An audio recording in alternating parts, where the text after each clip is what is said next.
السلام علیکم second year, میں آپ کی teacher Islamic studies Mrs Shazia Anwar بات کر رہی ہوں۔ جیسے کہ آپ کو پتہ ہے کووڈ-19 کی وجہ سے جو وبا پھیلی ہوئی ہے، گورنمنٹ نے آپ کے لیے آن لائن کلاسز کا سہولت شروع کی ہے تاکہ آپ کی پڑھائی کا حرج نہ ہو سکے۔ آپ کو پتہ ہے آپ کو فرسٹ ایئر سے سیکنڈ ایئر میں پروموٹ کر دیا گیا ہے، یقیناً آپ نے بکس خرید لی ہوں گی۔ تو آج آپ کا پہلا لیکچر جو ہے وہ میں ڈیلیور کر رہی ہوں۔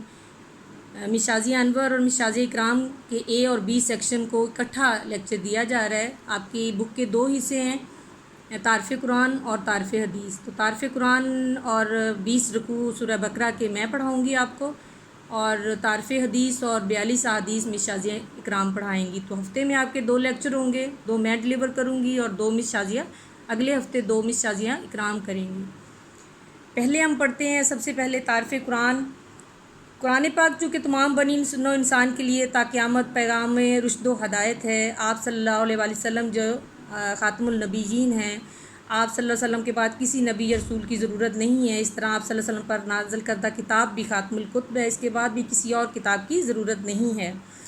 اسماء القرآن سے مراد قرآن حکیم کے وہ 55 نام ہیں جو خود اللہ تعالیٰ نے اپنے کلام میں مذکور کیے ہیں۔ جس طرح اللہ تعالیٰ کے 99 نام ہیں صفاتی، اس طرح سے کتاب کے بھی صفاتی نام جو ہیں وہ 55 ہیں۔ ان ناموں میں سے چند ایک یہاں ہم ذکر کرتے ہیں، پڑھاتی ہوں میں آپ کو۔ الکتاب جو کہ خداوند کا مشہور نام قرآن ہے، جس کے معنی پڑھنے اور جمع کرنے کے ہیں۔ اس کے علاوہ الفرقان حق و باطل میں فرق کرنے والی کتاب، شفا روحانی شفا اور پیغام صحت ہے۔ اس کے نمبر 4 تذکرہ عبرت و نصیحت کا سامان ہے۔ العلم، یہ کتاب سراپا علم ہے۔ البیان، اس کتاب کی ہر تعلیم وضاحت سے پیش کی جاتی ہے۔ تو قرآن پاک کے میننگ جو ہیں، لغوی معنی جو ہیں، جمع کرنا پڑھنا کے ہیں۔ شرعی اصطلاح میں قرآن پاک اس کتاب کو کہتے ہیں جو بہت زیادہ پڑھی جانے والی کتاب ہو، لہٰذا یہ نام اسی کتاب کو زیب دیتا ہے کہ ہر وقت ہر خطے میں ہر علاقے کے لوگ جو ہے اس کی تلاوت کرتے ہیں۔ لاکھوں بچے حفظ کرنے میں لگے ہوئے ہیں، اسی طرح سے بہت بڑی تعداد میں حفاظ جو ہیں وہ موجود ہیں۔ آغاز نزول وحی قرآن جو ہے، اس کی ابتدا 17 رمضان المبارک 41 سنہ ولادت نبوی سے ہوئی۔ پہلی وحی غار حرا میں نازل ہوئی جب آپ صلی اللہ علیہ وآلہ وسلم اللہ تعالیٰ کی عبادت میں مشغول تھے، تو فرشتہ جبرائیل علیہ السلام نازل ہوئے اور کہا کہ اقرأ باسم ربک الذی خلق، پڑھیے اپنے رب کے نام سے۔ یہ سورہ الگ کی ابتدائی 5 آیات پر مشتمل تھیں۔ یہ مکی دور کی سب سے پہلی آیت تھی، اور مکی دور جو ہے 12 سال 5 ماہ اور 12 دن پر مشتمل ہے۔ آغاز وحی سے ہجرت مدینہ تک کا دور جو ہے وہ قرآن حکیم کا مکی دور کہلاتا ہے۔ اس کے علاوہ مدنی دور آ جاتا ہے، 2 ادوار پر مشتمل ہے قرآن پاک کا تمام حصہ جو نازل ہوا۔ یہ عرصہ 9 سال 9 ماہ اور 9 دن پر مشتمل ہے۔ اس کا آغاز 1 ربیع الاول 54 سنہ ولادت نبوی 9 ذی الحج 63 ہجری ولادت نبوی بمطابق 10 ہجری پر ختم ہوتا ہے۔ اس عرصہ میں قرآن کا جو حصہ نازل ہوا وہ مدنی دور کہلاتا ہے۔ اس کے علاوہ آیت کے معنی ہیں، آیت کے معنی نشانی اور علامت کے ہیں، معجزہ کے بھی ہیں۔ آیت کی جمع کو کہتے ہیں، اور کل آیات جو ہیں قرآن پاک میں 6236 ہیں۔ اس کے علاوہ رکوع کی تعداد، یہ چند آیات پر مشتمل ہوتا ہے۔ بعض رکوع بڑے ہوتے ہیں، بعض چھوٹے ہوتے ہیں، اور اس کو رکوع کی علامت کو حاشیہ سے ظاہر کیا جاتا ہے۔ کل قرآن پاک کے رکوع جو ہیں وہ 558 ہیں۔ سورت کے جو ہے وہ میننگ جو ہیں اس کے شرف، منزلت، رفعت و بلندی کے ہیں۔ سورت کے معنی فصیل یا شہر پناہ کے بھی ہیں۔ اسلامی اصطلاح میں سورت سے مراد ایک مستقل کلام یا باب کے ہیں۔ ہر سورت بہت سی آیات پر مشتمل ہوتی ہے، اور قرآن کی سب سے بڑی سورت سورہ بقرہ ہے۔ سب سے چھوٹی سورت جو ہے وہ سورہ کوثر ہے۔ سورہ بقرہ کی 286 آیات ہیں، اور سورہ کوثر میں 3 آیات پر مشتمل ہے۔ اس کے علاوہ کل صورتوں کی تعداد 114 ہے۔ قرآن مجید کی سب سے بڑی سورت میں جو رکوع کی تعداد ہے وہ 40 ہے۔ وہ صورتیں جو ہجرت مدینہ سے قبل نازل ہوئیں وہ مکی کہلاتی ہیں، ان کی تعداد 86 ہے، 86 ہے، اور جو ہجرت مدینہ کے بعد نازل ہوئیں وہ مدنی کہلاتی ہیں، ان کی تعداد 28 ہے۔ پارے قرآن مجید کے 30 پاروں پر مشتمل ہے، اور منزلیں 7 ہیں۔ اس کے علاوہ وحی اور اس کی اقسام آ جاتی ہیں کہ وحی کے معنی جو ہیں لغوی معنی خفیہ اشارہ، لطیف اشارہ، دل میں کوئی بات ڈالنا، خفیہ طریقے سے کوئی بات کہنا، پیغام بھیجنا کے ہیں۔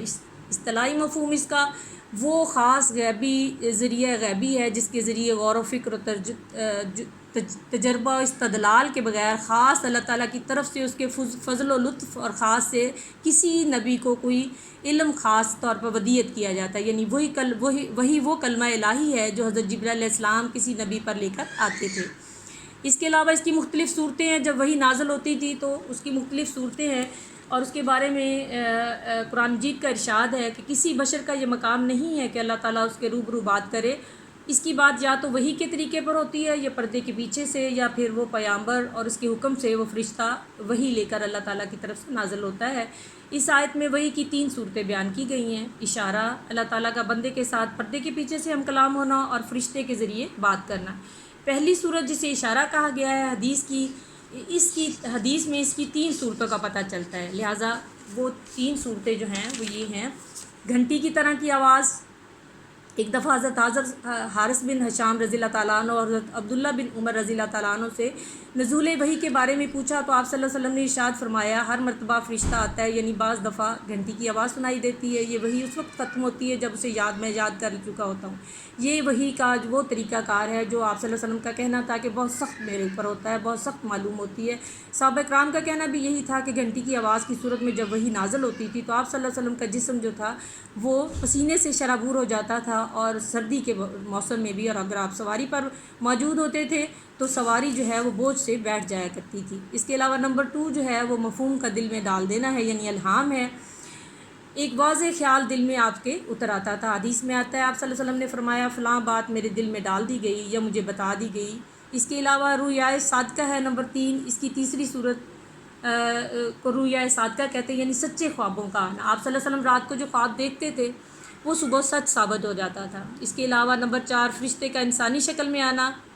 حضرت جبرائیل علیہ السلام کسی بھی انسان کی شکل میں اختیار کر کے تشریف لاتے تھے۔ حضرت جبرائیل علیہ السلام کئی دفعہ ایک مشہور صحابی وحیہ کلبی کی شکل میں تشریف زیادہ تر لاتے تھے۔ اس کے علاوہ ایک اجنبی کی شکل میں ایک دفعہ حضرت جبرائیل علیہ السلام تشریف لائے اور آپ صلی اللہ علیہ وسلم سے بہت سارے سوالات کیے، اسلام کیا ہے، ایمان کیا ہے، احسان کیا ہے، قیامت کی نشانیاں وغیرہ۔ آپ صلی اللہ علیہ وسلم نے ان کے جواب دیے اور بعد میں بتایا کہ حضرت جبرائیل علیہ السلام تھے جو تمہیں دین سکھانے آئے تھے۔ اس کے علاوہ براہ راست گفتگو جو ہے، اس صورت میں اللہ تعالیٰ نے انبیاء کے ساتھ براہ راست گفتگو فرمائی، اپنی ہم کلامی کا شرف بخشا انہیں۔ حضرت موسیٰ کا لقب ہی کلیم اللہ تھا۔ اس طرح معراج کے موقع پر آپ صلی اللہ علیہ وسلم کو یہ شرف حاصل ہوا۔ اس کے علاوہ پہلی وحی کے نزول کا واقعہ، اب جب قرآن پاک دوبارہ نازل ہوتا ہے تو نزول قرآن کا سلسلہ شروع ہوتا ہے، تھوڑا تھوڑا کر کے بتدریج آپ پر نازل ہوا۔ آپ 40 برس کے ہوئے تو نمبر 1 سچے خواب۔ آپ صلی اللہ علیہ وسلم جو رات کو خواب دیکھتے تھے وہ صبح سچ ہو جاتے تھے۔ آپ صلی اللہ علیہ وسلم کسی قسم کی مشرکانہ رسوم، کبیرہ اور صغیرہ گناہوں سے کوسوں دور رہتے تھے۔ شراب نوشی، زنا، اس طرح کی توہم پرستی، بت پرستی وغیرہ کو سخت ناپسند کرتے تھے۔ ایک دفعہ آپ کے سامنے بتوں کی نظر کا کھانا پیش کیا گیا تو آپ نے کھانے سے انکار کر دیا۔ آپ صلی اللہ علیہ وسلم نبوت سے بیشتر خلوت اور تنہائی کی طرف مائل ہو گئے تھے۔ آپ کو رات کے وقت سچے خواب آتے اور صبح سچ صحیح ثابت ہو جاتے، ایک روشنی اور چمک نظر آتی جس کو دیکھ کر آپ خوش ہو جاتے۔ اسی حالت میں آپ صلی اللہ علیہ وآلہ وسلم سوچ و بچار اور غور و فکر کرتے ہوئے مکہ سے 3 میل دور ایک غار حرا میں تشریف لے جاتے اور وہاں پر اپنا وقت گزارتے، یاد الہی میں مشغول رہتے۔ کھانے پینے میں آپ ستو، کھجوریں، پانی وغیرہ ساتھ لے جاتے، کئی دنوں تک قیام کرتے۔ جب خوراک ختم ہو جاتی پھر آپ گھر تشریف لے آتے۔ اس کے علاوہ وحی کا اس کے آغاز جو ہوا ہے، جس طرح ہوا کہ آپ اسی طرح ایک دن جب آپ کی عمر 40 برس کی ہوئی تو آپ غار حرا میں تشریف رکھتے تھے۔ نبی کریم حضرت جبرائیل علیہ السلام جو ہے وہاں پر پیغام لے کر آئے اور کہا کہ پڑھیے اقرا۔ آپ نے فرمایا، ماں آنا بیکاری میں پڑھنے والا نہیں ہوں۔ تب جبرائیل علیہ السلام نے آپ کو سینے سے لگا کر زور سے دبایا اور کہا اقرا، یعنی پڑھیے۔ آپ صلی اللہ علیہ وسلم نے پھر وہی جواب دیا کہ میں پڑھا لکھا نہیں ہوں۔ تب یہ آیات نازل ہوئی، اقرا بسم ربک الذی خلق، خلق الانسان من علق، اقرا ربک الاکرم الذی علم بالقلم علم الانسان ما لم یعلم۔ پڑھیے اپنے پروردگار کے نام سے جس نے پیدا کیا، جس نے انسان کو گوشت کے لوتھڑے سے پیدا کیا۔ پڑھیے کہ تیرا پروردگار بڑا کریم ہے جس نے قلم کے ذریعے علم سکھایا، انسان کو وہ سکھایا جو وہ نہیں جانتا تھا۔ آپ صلی اللہ علیہ وسلم اس کے بعد گھر تشریف لائے، آپ پر خوف طاری تھا۔ آپ نے حضرت خدیجہ رضی اللہ تعالیٰ عنہ کو سارا واقعہ بیان کیا اور کہا کہ مجھے کمبل اڑا دو، اور آپ نے کہا کہ میں اس ذمہ داری سے بہت پریشان ہوں، خوفزدہ تھے، آپ ڈر گئے تھے۔ حضرت خدیجہ نے آپ کو تسلی دی اور کہا کہ آپ کو تسلی دی اور کہا کہ آپ اس ذمہ داری میں انشاءاللہ تعالیٰ ضرور پورے ہوں گے. آپ اپنے اقربا پر شفقت فرماتے ہیں، سچ بولتے ہیں، یتیموں بیواؤں مسکینوں کی خبرگیری کرتے ہیں، مہمان نوازی فرماتے ہیں. خدا آپ کو کبھی تنہا نہیں چھوڑے گا. دوسری وحی پہلی وحی کے بعد کچھ عرصہ تک وحی کا نزول رک گیا. اس زمانہ کو فطرات الوحی یعنی وحی رک جانے کا زمانہ کہا جاتا ہے. اس بارے میں بھی اختلاف ہے. بہرحال 6 ماہ پر اکثریت کا اتفاق ہے. اس کے بعد پھر وحی نازل ہوئی، اے چادر اوڑھنے والے اٹھیے، لوگوں کو عذاب الہی سے ڈرائیے، اپنے پروردگار کی بڑائی بیان کیجیے اور اپنے کپڑے صاف رکھیے، گندگی سے دور رہیے. اس طرح سے 3 سال تک خفیہ طور پر تبلیغ جاری رہی. بعد ازاں تیسری وحی نازل ہوئی جس امر کا حکم آپ صلی اللہ علیہ وآلہ وسلم کو دیا جاتا ہے، کھل کر کہہ دیجیے اور مشرکین سے اعراض کیجیے. اب یہ آیت قرآنی نازل ہوئی کہ وَأَنذِرْ عَشِيرَتَكَ الْأَقْرَبِينَ یعنی اپنے قریبی رشتہ داروں کو ڈرائیے. آپ صلی اللہ علیہ وسلم نے کوئی صفحہ پر چڑھ گیا، اپنے عزیز و اقارب و خاندان والوں کو جمع کر کے فرمایا تم مجھے بتاؤ کیا آپ مجھے کیسا سمجھتے ہو، کیا میں سچا ہوں یا جھوٹا؟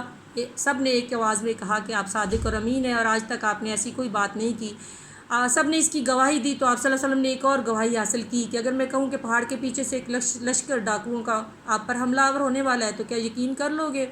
سب نے کہا بالکل مان لیں گے. اس یقین دہانی کے بعد آپ صلی اللہ علیہ وآلہ وسلم نے دعوت حق دی، لیکن وہ ناراض ہو گیا اور کہا کہ اسی لیے آپ نے ہمیں بلایا تھا. اس کے بعد 9 ذی الحج 10 ہجری کو عرفہ کے مقام پر آخری حدیث جو ہے وہ آخری آیت نازل ہوئی. اسی سال رسول اللہ صلی اللہ علیہ وسلم نے حجۃ الوداع کیا. اس آیت کے نازل ہونے کے بعد آپ صرف 81 دن حیات رہے. الیوم وہ آیت یہ ہے الیوم اکملت لکم دینکم واتممت علیکم نعمتی ورضیت لکم الاسلام دینا. آج کے دن میں نے تمہارے لیے تمہارا دین مکمل کر دیا، تم پر اپنی نعمت تمام کر دی اور میں نے تمہارے لیے دین اسلام کو پسند کیا.